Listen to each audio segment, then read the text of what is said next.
Hey there, and welcome to Now and Men. This is a new podcast series to discuss what it's like to be a man in the 21st century and how feminist issues are relevant to the lives of men and boys. It's been set up by researchers in the Centre for Research into Violence and Abuse at Durham University in the UK. My name is Dr Stephen Burrell and I'm a Leverhulme Early Career Fellow. The podcast is mainly hosted by myself and Sandy Ruxton, who's an Honorary Research Fellow. Hi Sandy. Hi Stephen. So each episode is going to be based around a conversation with an expert. That could be a practitioner, an activist, an academic, someone who's got an in-depth knowledge of the issues we're going to be looking at. And we'll be asking them about their work and the research they're doing, as well as exploring their own personal experiences of doing work related to masculinity and gender equality and how they got involved in the area. Enjoy the episode. So in this episode, we're focusing on fatherhood and men caring for children. We're talking to Dr Martin Robb, who is a senior lecturer in the School of Health, Wellbeing and Social Care at the Open University. Yes, I'm particularly pleased that we're interviewing Martin because I've got a long association with Martin going back probably 35 years. We worked together on a project with disadvantaged adults and young people in Basildon in the 1980s. In fact, he gave me my first job, I'll admit it. So it's very nice to have had this sort of parallel career going on at the same time. But of course, bringing it up to date, Martin is the author of a book which was published in 2020 entitled Men, Masculinities and the Care of Children, Images, Ideas and Identities. And actually his academic research focuses in particular on issues related to gender, identity and care, and has a recent focus on fatherhood and the development of caring masculinities.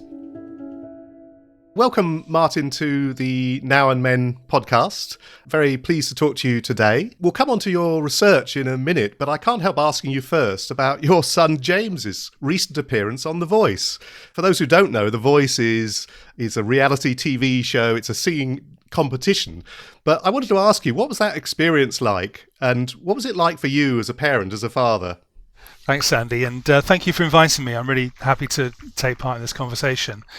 That's an interesting one, isn't it? I've not really had a chance to reflect on that experience in the light of the fact that fatherhood is one of my interests and research areas. But I suppose that is quite interesting that for my first ever TV appearance, I wasn't appearing as me, but as the father of my son in a kind of supporting role. I mean, obviously, I can say all the cliched things, but I suppose I ought to say them. We were very proud as parents. It was an incredibly joyful and proud moment. But I thought I might feel some of the sort of envy that it was him and not me, that actually your children are doing things that you perhaps dreamed of doing and never got round to doing or never succeeded at doing. But I didn't at all. I just felt a great sense of pride. Bits of our interviews were included in the first program.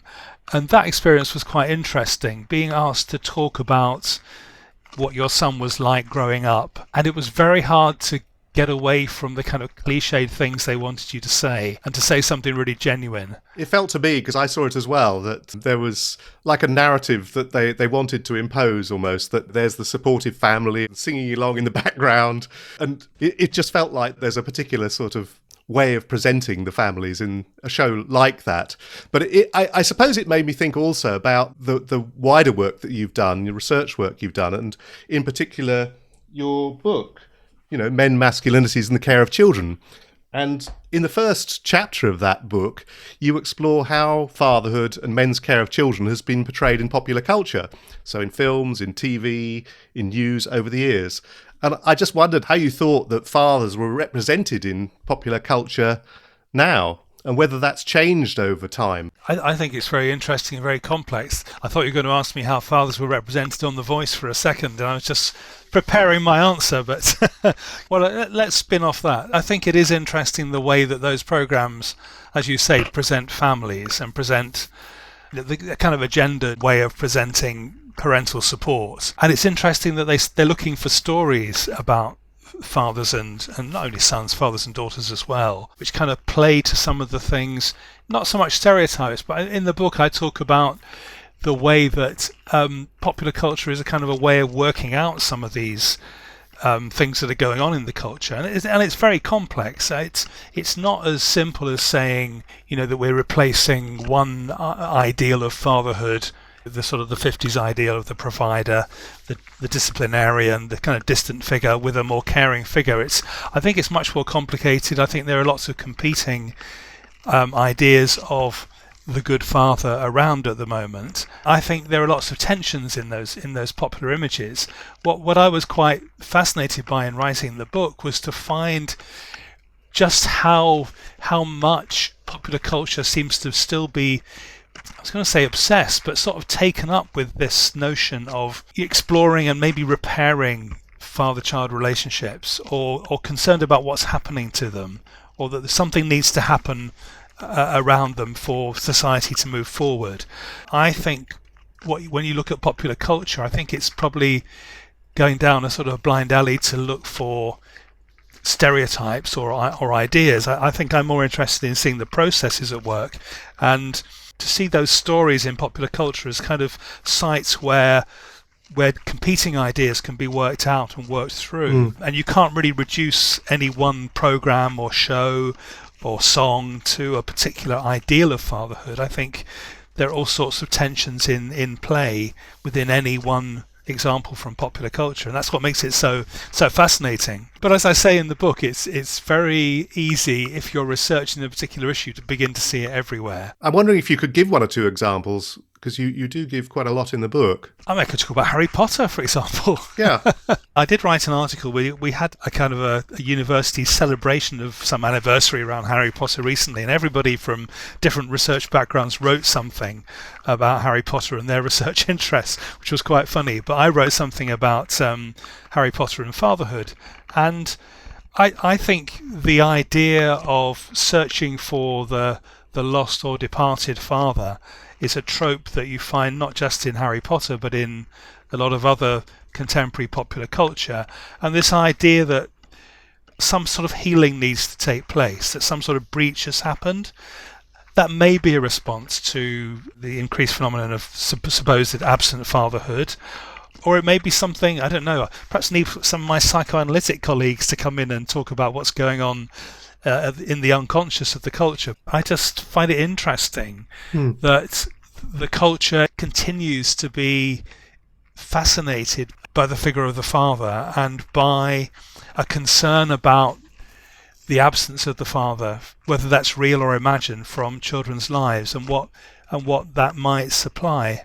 We've talked before in our own research, haven't we, Sandy, about male role models, and sometimes that manifests itself as a kind of a moral panic about absent fathers and a need for male role models. But I think it's also the culture kind of going through a process of change in how it thinks about those parental roles. Yeah, that's fascinating. Thank you, Martin. One of the things we're interested in with this podcast is also exploring people's personal kind of backgrounds and stories and how they got involved in looking at these kinds of issues. First of all, could we perhaps go back to your own childhood? How would you describe your parents' approach to parenting? So I'm a 1950s child, so I grew up in the 60s and 70s. I think the 70s is the decade that I regard as formative for me. Born in London, but we moved out to Essex when I was very young.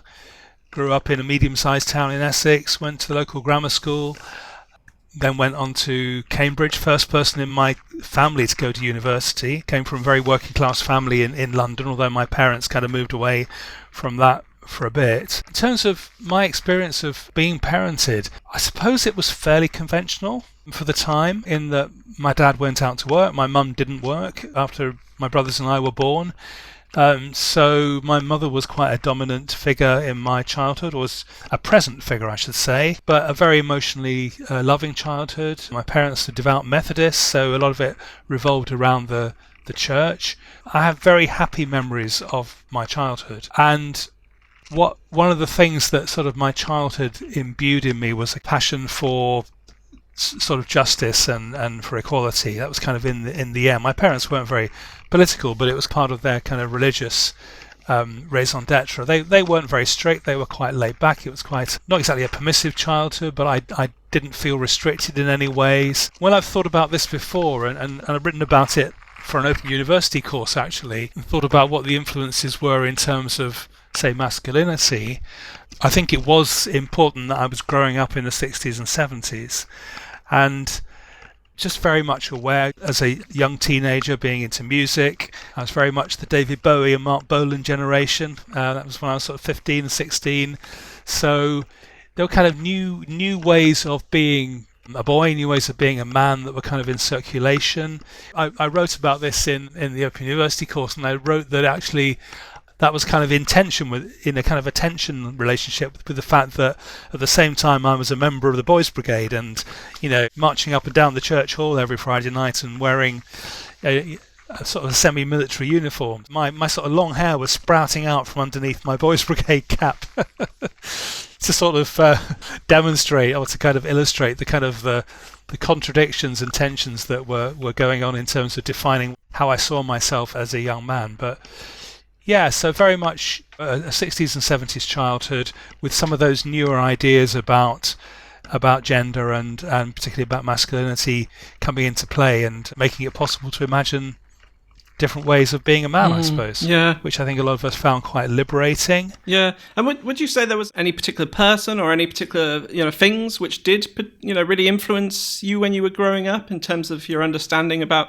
being a man? Well, it's interesting because I think that only came later for me. I've done quite a lot of thinking about this since I started researching this area.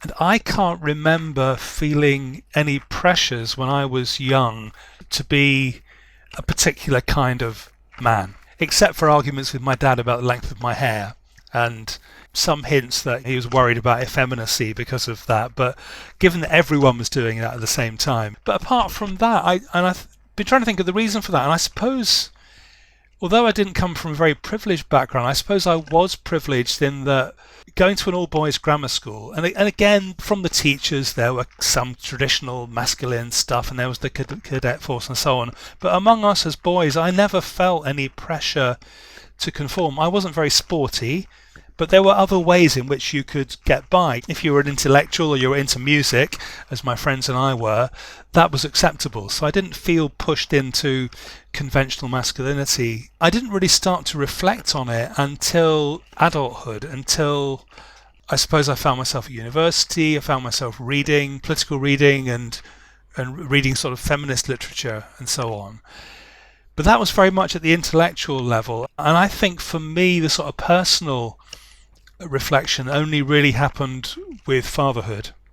That's quite late. I didn't become a father until I was in my mid-30s. It's quite a transformative experience in my 30s, and it just opened up a dialogue between my intellectual side and my sort of emotional, personal side, which led to me becoming much more engaged in thinking about what did it mean to be a man. I'm particularly interested in the whole area of men and care, which has framed my academic career since. Oh, that's really interesting. Can you perhaps describe then the process since you became a father? What then led you to actually kind of take those issues into your work? Well, I think I've been very lucky to work where I do at the OU. It's been a very warm and helpful environment, and one thing that's kind of really helped is I think a lot of my colleagues have seen that sort of intimate connection between their own personal experiences as women, as disabled people, as campaigners and so on, and their academic work. That was kind of allowed, that was kind of in the air, if you like. So I was working on Open University courses, and I was trying to find my way into this, to writing about care and what could my research area be, and I became a dad around the same time.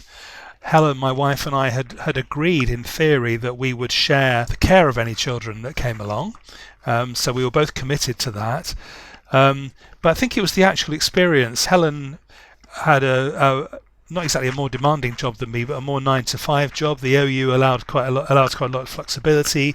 I think the academic life generally does allow more flexibility for parents. So I found myself doing a lot of the day-to-day hands-on care during the week, and that was new. I think it did strike me that I was being asked to draw on parts of myself that I hadn't drawn on before. Just the fact of physical, hands-on, intimate care day to day, and that sense of others being very dependent on you. I suppose it made me reflect that, in a sense, as men, we keep that stuff distant and we're not quite prepared for it. We don't see it as part of our identity. And it's not exactly a threat to our identity, but it makes us maybe think of our masculine identity in different ways and kind of expand how we understand ourselves as men. So that was quite personally transformative, and I wanted to write about that. And I guess there are two things. I wanted to write about men as fathers and involved fathers because I was very much aware that I wasn't alone, that there's a whole generation of men who wanted to be more involved in their children's care. But then a second thing that happened, and I got into conversation with a couple of young male childcare workers at my daughter's nursery. And I just found that fascinating because they were kind of rarities, still are to some extent, but very much then in the early 90s were unusual. And it just made me think about what is it that leads a young man to decide to go against all the kind of conditioning, all the kind of prejudice that's there about men working with children, and to say, this is what I want to do. I'm a man, but I'm also a carer. This is my skill set. This is how I see myself. So those were some of the things that were going on for me that got me into thinking more academically, intellectually about those issues. And thinking about that academic work now a bit, I know in your book you outline some of the sort of strengths and the weaknesses of the competing discourses and ideas about fatherhood, so the conservative, the progressive, and so on. How do you think you would sum up those positions? I wanted to do that because I felt that there's quite a lot of confusion in the kind of popular discourse, media, political discourse around fathers and what we want fathers to be. And I felt that sometimes people are using the same language but coming from very different starting points and very different perspectives. So I wanted to kind of separate those out and be clear in my own mind about where people are coming from. So I think there are kind of two. This is to simplify terribly, and I say this in the book, that I think there are lots of overlaps and nuances in this. But to simplify terribly, I think there are pressures to involve fathers more with their children from what we might broadly call a small c conservative perspective, which is about, and some of that is visible in the what we call the male role model discourse, this idea that unless fathers are involved in the upbringing of children, then particularly boys will suffer, might not grow up to be well-balanced men, and how they're going to learn masculinity and so on. So sort of a bit of moral panic around that. Whereas I think those coming from what I've called, and again, they're not very helpful words, the progressive perspective and the feminist perspective are perhaps want fathers to be more involved in order to model a different kind of masculinity and a different way of being a man, and therefore, as I say, want more men to be involved in professional childcare as well and in caring professions generally. And as I say, I think the weakness of the conservative position is that it has a very fixed idea of what masculinity is. It doesn't really have a theory of masculinity as something that's dynamic and changing, and therefore it can't really handle the fact that some men and some fathers are actually not good news. So when you're thinking about domestic violence and so on, and family breakdown, it doesn't really have an explanation for why it is that the men actually might abandon their responsibility, or why women might not want men around in the family. On the other hand, I do think there are some weaknesses in what I've called the progressive position, in that I think it's quite hard, if you don't think that men and women's care is different, which some people in that camp would argue, then why should we campaign for more men to be involved in care work? Why should we campaign for fathers to have an equal role? Wouldn't two women raise a child just as well? So I think there are some interesting strengths and weaknesses on both sides. It is very easy for the debates to get very muddy, and I just wanted to sort of clarify some of those sort of starting points and the fact that people are arguing from different premises. Yeah. On the one hand, feminist premise; on the other hand, a much more traditional family premise. Thanks. I think that's a very useful and interesting summary of some of those issues. And in your book, you end up arguing for what you call a third way. So based on psychosocial perspectives, phenomenological perspectives, if I can say that properly. I find it hard too. What do you think those add to the debate? Well, that was very much the kind of the final, more speculative and exploratory part of the book. And I was just trying out ideas. I think there's some work to be done on thinking some of these things through. So I suppose what I would say is that I worry that sometimes what we've called the progressive position around wanting more men to be involved in care maybe makes it too simple and isn't alive to some of the social and underlying psychological realities that might make that difficult. So, and this getting into very deep water here if you're not careful, but I think psychoanalysis can be particularly feminist psychoanalysis, can be helpful in helping us to understand just how long and arduous some of those processes of change might be, that we need to perhaps undo or change processes of development in people's gender development, which are kind of more deeply embedded than sometimes people who come from what we might call a social constructionist perspective might imagine, that you could just do away with gender difference and everything will be lovely and there'll be equal numbers of men and women in nurseries and blah blah blah. But I think there are some problems with that. So I just think it's an area that I want to explore further and do some more research on, really. I've done some work with Jo Warren at Lancaster, who's written a really good recent book about men working in childcare, and she's one of the leading lights in this debate. But it just felt to me that a lot of the male care workers that she was interviewing and a lot of the parents were saying, yes, there is something different that men bring to care. That book found it hard to articulate what that was in a non-sexist way, and I think that's the challenge. Are men's and women's care different, and is it possible to articulate that in some way without falling back on sexist stereotypes? And I just think that's a bit of a problem. I haven't got a solution to it, but I think it is an issue that needs to be teased out a bit more. Yeah, I mean, I think it is a really central question, and I suspect we could have numerous programs on that over many years. It's something we'll return to. The nuance you describe in all these issues is actually quite hard to grasp hold of, isn't it? And particularly the idea about processes of change is difficult. But I wondered that you mentioned a couple of times the notion of male role models. And okay, I hold up my hand here and say we were involved in a joint project around this. But I wondered if you wanted to say a bit more about what the notion of male role model is taken to mean and whether it's actually a useful term at all. Yeah, it's interesting, isn't it? We did that research between 2013 and 2015, and I still get people writing to me wanting me to talk about male role models, and they kind of assume that I'm in favour of them. So I have to get right back and say, it's not quite so simple. Are you sure you want me to talk about this? Yeah. Well, the project was actually called Beyond Male Role Models, yes. Wasn't it? Yeah, and I think it was a well-chosen title. I think you came up with it, Sandy, but I think because it wasn't saying no to male role models, but it was saying, let's just look more closely at this idea and try and get beyond this, what I think we thought was a kind of a moral panic around absent men.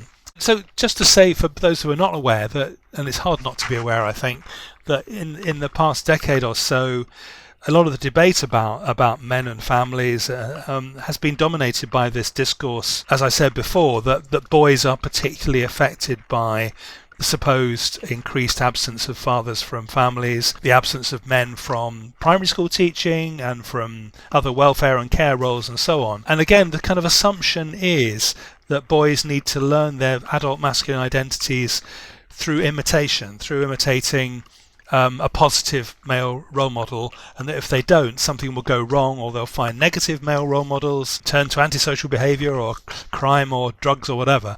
What I think is that there's a grain of truth in it, but it's kind of distorted. I think for a start, my criticism would be that I think it's based on a kind of a social learning model, a behaviourist model, that's how we kind of develop our identities, by imitation. And I think I'd want to say that the process of becoming a man or becoming a woman or assuming any kind of adult identity is much more complex. It goes back to psychoanalysis again. Some of those things are unconscious, some of the things are rooted in your relationships of care with your own parents, as kind of Stephen was sort of hinting at in terms of asking me about my own parents earlier. Peer relationships have a lot to do with it. As we know, we talked about schooling a bit, media images. It's not as simple as saying if you provide more male teachers or put fathers back in families, then you solve all the so-called problem of boys, and we know that boys have been subject to this moral panic around mental health, antisocial behaviour, educational achievement, and so on. So I think what we were saying in the research was it's not as simple as that, but I think we were also saying something positive that was just as important, which was we don't just learn our gender identities from people of the same gender. The danger is to overlook the role of women, particularly mothers, but also other female role models who might play a positive role in boys' development. And Sandy, from a lot of the young men that we interviewed, they talked about having quite close nurturing relationships with their mothers. If they'd become young fathers themselves, they often talked about needing to, because their fathers have been absent or inadequate or neglectful, needing to draw on the example of their mothers for a model of how to care for children.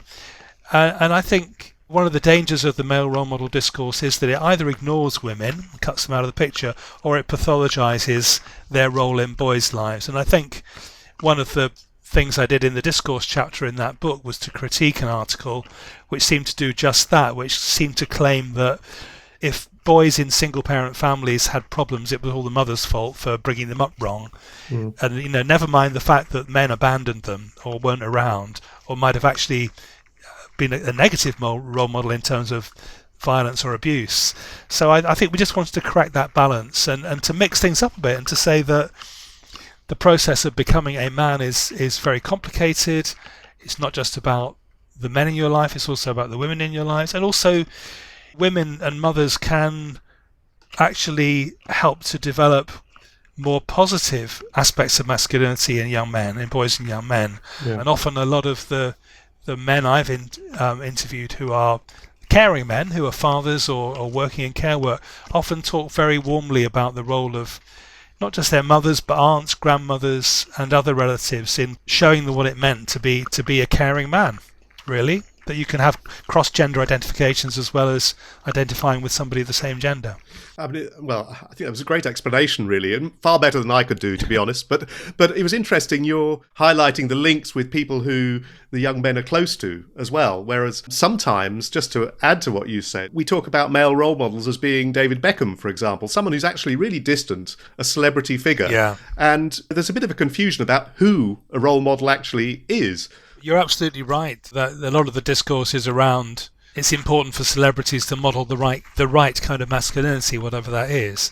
But I don't know. I'm a bit sceptical about the influence of what, as you said, the sort of the distant celebrity figure. I think it's much more about relationship, and that's what I've tried to stress in my work, that we need to look more closely at some of those formative relationships, and not just formative ones. I think one of the positive lessons of that research that we did is that even if young men have been neglected or had difficult relationships early in their lives, that it's not the end of the road. And we found some examples of really good sort of social care projects working with young men where they saw examples of care from the workers, often male workers, and that was often transformative for them.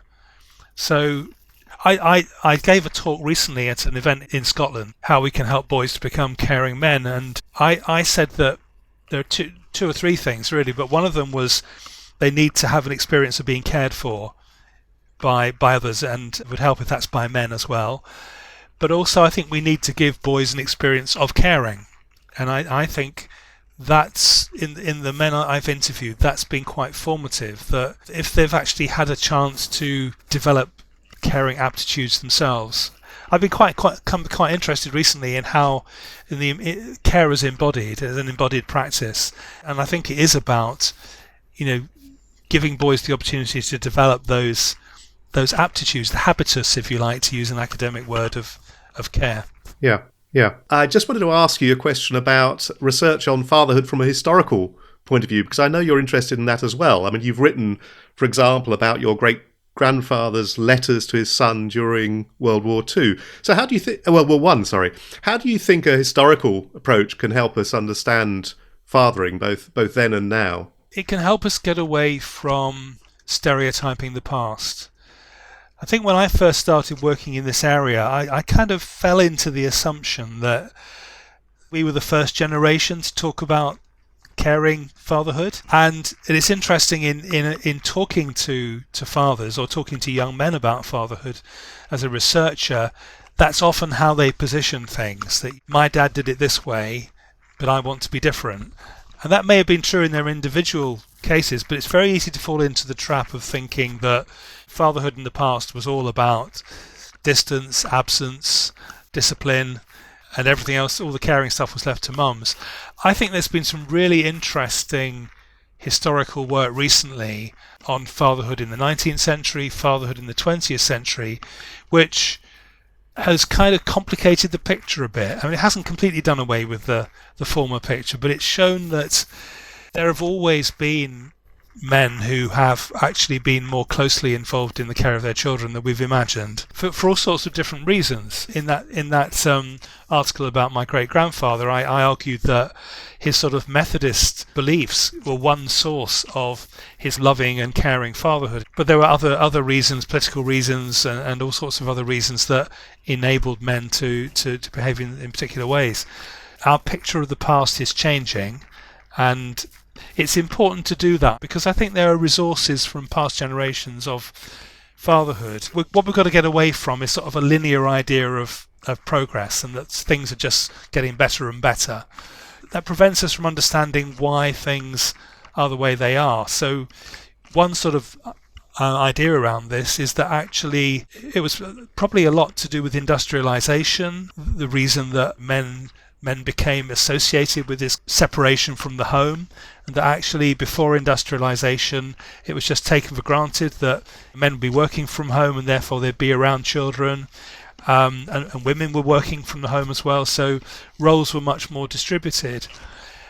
And I think also a sense of history can help us realize that social class often had a lot to do with some of these stereotypes, and that, as we know from today as well, for a lot of families, both partners having a job was just the way it had to be, just to survive, and therefore people made their own arrangements around care, which didn't fall into the male provider, female stay-at-home mum stereotype.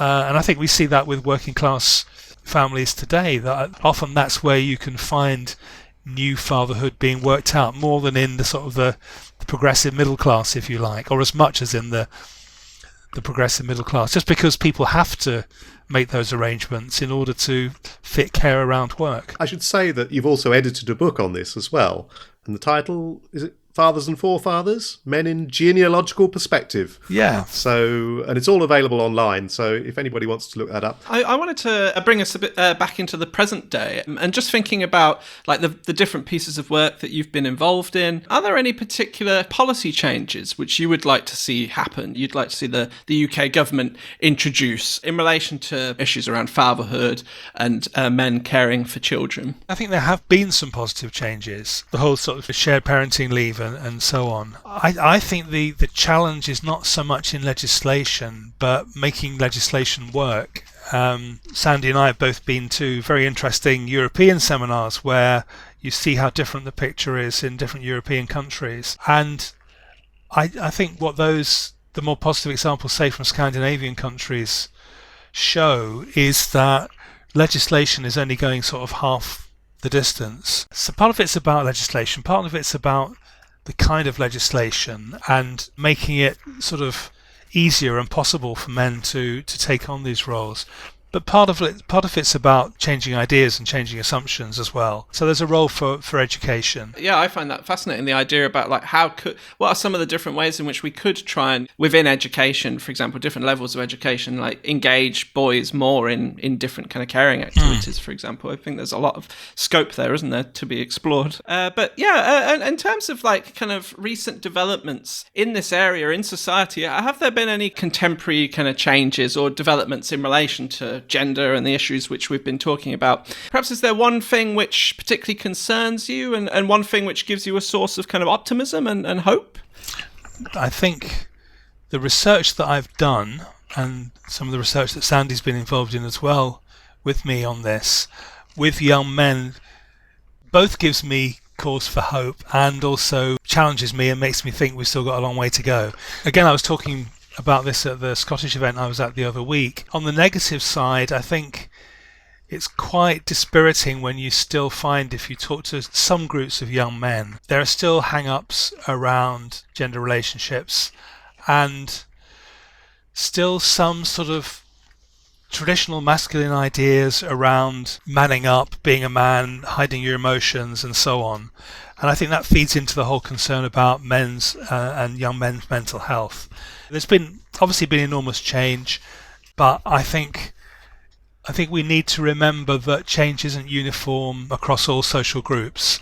Both of the research projects Sandy and I have been involved in together show this very clearly, that things differ enormously, both in terms of social class and geographical location, and that there are still boys growing up in some social settings, cultural settings, who are still sort of trapped by fairly conventional expectations about what it means to be a man. So part of that's about emotion and whether it's okay to express emotion and seek help for issues. Part of it is also about attitudes to women and girls, and coming out from our interviews, even in recent years, there's still some quite worrying things, sometimes resentment and kind of backlash, really. I remember some young men that I interviewed in South London who there was quite a lot of resentment about what they felt was, gender equality's gone too far. It's swung the other way. But at the same time, and again, it goes back. Sorry, as an academic, I'm always saying everything's complicated, but but it is. But at the same time, in the same interviews, young men can talk the talk, and young fathers are getting more involved in the care of their children. I think it was quite heartening to hear young men talk about their aspirations for fatherhood and seeing fatherhood as an important part of their masculine identity. So in sort of the generation that's coming up, I think there are both these causes for hope. Ideas have taken root, ideas they've picked up through the media or through education about being a different kind of man, a more caring man, an involved father, have taken root, but there are still pressures to conform to quite traditional aspects of masculinity in particular social groups. So I think we need to realise that change doesn't affect all groups equally or at the same time. And I think we need to be aware of that and sensitive to that, and not necessarily condemn young men who express those attitudes out of hand, but to kind of get alongside them and to work with them and to understand where they're coming from. That's the challenge. Yeah, definitely. And in relation to that, the last question, I suppose, is do you consider yourself a feminist? And what does that mean to you? Now, I knew you were going to ask that question. I've thought about this a lot. I don't know if it's a term that I would find useful. Well, I think men can be pro-feminist, but I think there are so many debates within feminism at the moment that you'd have to define what you meant by feminist. And it made me think of a sort of an online spat I had with somebody from a sort of men's rights background a few years ago, talked about being a non-feminist. And I just said, why would you want to call yourself that? Why would you want to position yourself against one of the most positive social movements of the last half century? You might have questions about some aspects of feminists or some things feminists say, or you might want to identify yourself with a particular branch of feminism. But why would you want to place yourself outside that? So I suppose, again, giving the sort of the nuanced academic answer rather than the straight answer, which is what I seem to be good at doing today, I would want to say that feminism has been enormously important to me. I think men who work in this area can't but be indebted to feminism. If it wasn't for the second wave of feminism, there wouldn't be all this work on men and masculinity. It comes directly out of that. It depends on feminist ideas, fundamental feminist assumptions about gender equality. But I suppose I just want to raise the question about how relevant or important is it for men to call themselves feminists? I don't know. So it's not a term I use, but if anyone asked me, I'd say yes, I'm broadly pro-feminist. Are there any particular messages that you would like young men to hear more in relation to feminism and gender equality and masculinity? I think we need to find a language for talking to boys and men about those ideas that doesn't immediately put up shutters or resistance. I think there's a danger that although I think the work with boys in schools is really good, I think there's a danger that too much sort of high-level messaging can turn boys and men off the whole area. So I think maybe going in and saying, today we're going to talk about gender equality or feminism, it might make them think this is not for me, it doesn't concern me. So I think we need to find a language. Masculinism is associated with men's rights, but we don't have a term for talking about the advantages of gender equality for boys and men. And I think that's what we need to do. We need to get alongside boys, understand where they're coming from, tell them they're okay. Being a boy is all right. The media messages, you're getting this misrepresentation of kind of anti-sexist work that says it's all about putting boys down and boys becoming more like girls. That's wrong. We're not saying that. So kind of understanding where they're coming from. And I think it is about finding a language to explain to boys that gender equality is good for you. I mean, that's going back to my own history. That's and I'm sure for you guys as well, that was what was important for me, that it was kind of giving me permission to be who I wanted to be and to break out of stereotypical ideas of what kind of man I had to be. And I think we need to show boys that can be true for them as well, that this is liberation for them as well. Well, thank you so much, Martin. That's been so interesting. It's been great hearing you talk about your work and also your life and how that intersects with your work as well. So thank you so much for coming on our little Now and Men podcast, and I look forward to further collaboration in future. It's been a pleasure, Sandy and Stephen, and good luck with the podcast.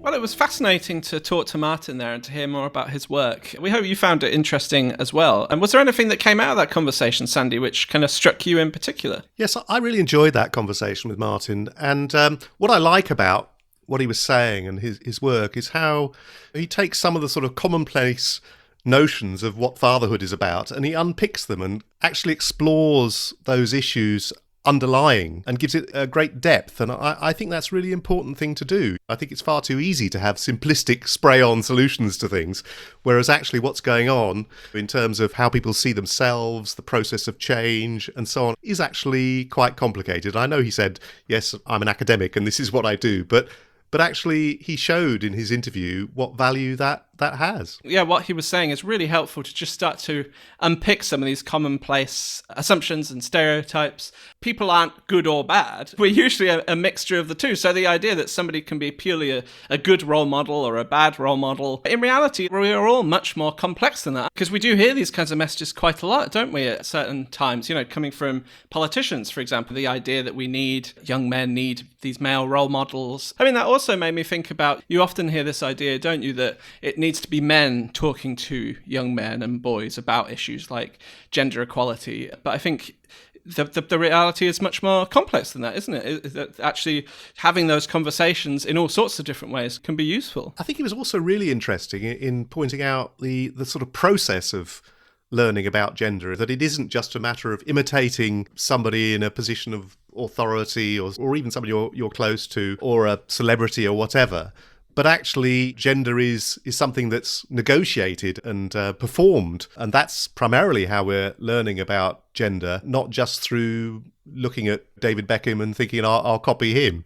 So I thought he explained that very well, and I certainly hold to that view as well. Yeah, yes. And for example, if we talk about like learning about ideas and norms connected to masculinity, that's not just like a one-way process whereby you just absorb those ideas like a sponge and then you go out and put those ideas into practice. It is a much more complicated process, which people challenge in all sorts of different ways, don't they? And I suppose one of the tasks for us is to think about how can we encourage people to question some of those ideas they hear more than they already do. The other thing that was really nice was the way he linked his personal history to his work. He clearly thought quite a lot about how he was parented, how he was brought up, the different influences that were brought to bear on his understanding of being a boy, being a man, becoming a father. To be honest, I think that is one of the sort of key issues which we're trying to explore in the Now and Men podcast, the link between that personal stuff and how they play out for you, and also how they're influential at political level. So I thought that was very important too.